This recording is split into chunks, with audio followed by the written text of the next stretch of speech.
এবার যেহেতু আমার মেয়ের জন্মদিনটা আমার আম্মুদের ওখানে পালন করা হলো, তো সেহেতু এবার 21শে নভেম্বরের সশস্ত্র বাহিনী দিবস উপলক্ষে আমার আব্বুর ইউনিটে যে একটা বড়খানার অনুষ্ঠান করা হয়েছিল সেটা আমাদের ভাগ্যে পড়েই গেল। তো হ্যালো এভরিওয়ান, আসসালামু আলাইকুম, আশা করি সবাই ভালো আছেন।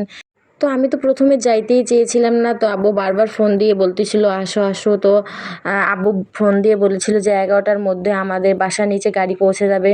তো আমি তো খুব তাড়াতাড়ি করে রেডি হয়ে নিলাম, তো এই রেডি হয়েই তো গাড়ি পৌঁছে গেছে আমাদেরকে নিয়ে। তো তারপরে আমরা আমাদের যার যার সিটে এসে বসে পড়লাম। তো এই তো সবাই বসে পড়ার পরে আমরা একটু পরে খাবার শুরু করে দিলাম।